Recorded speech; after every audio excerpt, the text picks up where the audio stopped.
What's the craziest thing you've ever said to your boyfriend's face? I told my boyfriend he's a lazy idiot, and I won't submit to him. This has led to a lot of discord amongst both of our families, and him telling me to suck it up and be the woman he needs me to be. Right now, I'm staying with my sister while we figure things out. This all began the other day, when my boyfriend and I got into an argument over split chores in the house. I had gotten home from work and came back to a dirty home. There were water bottles and trash on the floor, along with milk still being out for however long and dirty dishes in the sink. To say the house was a mess would be an understatement.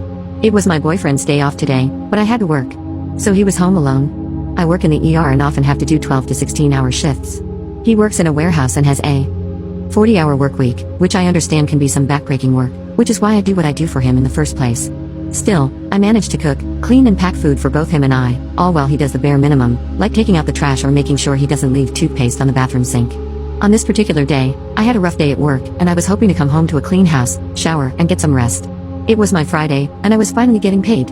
I just wanted to relax. But unfortunately when I came back home, the house was a mess. I found him in the room, bundled up like a sleeping, peaceful baby. I was furious. I didn't even say anything to him. I simply showered and slept in our guest bedroom. I was awoken a few hours later by him yelling at me, saying how lazy I was for just coming home and going to sleep. I yelled at him back saying, if you wanted the house to be clean, you should have gotten your lazy butt up and cleaned up your own mess yourself. I am not your maid, nor am I your mother. He yelled at me back saying that it was my duty as the woman of the house to keep it clean, and that he wished I was like his mom because she did her job. When he said that, a flip in my head just switched. I argued back, saying that if he wanted me to be like his mom, that he should be like his dad and be a better provider, and I quit my job. He said that he was the man of the house and whatever he says goes.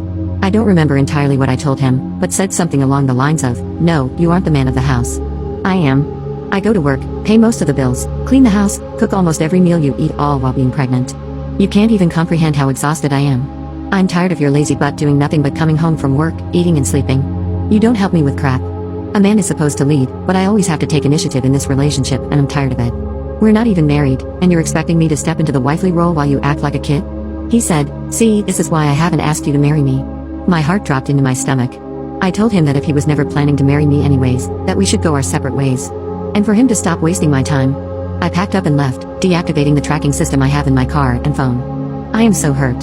I have invested so much of my time, money, and life into this man, and I received nothing in return. As much as I want a baby, I don't want one that bad. I was set on leaving him until his mom called me last night and said I was stepping out of line as his woman, that I should have just cleaned up, and that it wasn't that hard for me to do. This all could have been avoided if I decided to be the bigger person and clean up after him. That it is God's word that I, as a woman, should submit to her man. I am now second-guessing my decision in terminating my pregnancy and ending my relationship over something so small. But I know that no matter what, it won't be enough for him, and that I most likely will not get the ring I deserve. I know that there is someone out there who wants to give me the world, not this little ghetto corner of California that he has to offer me. But I do love him. Growing up without either parent in my life, if I decided to keep my baby, I want my child to have both parents in their life.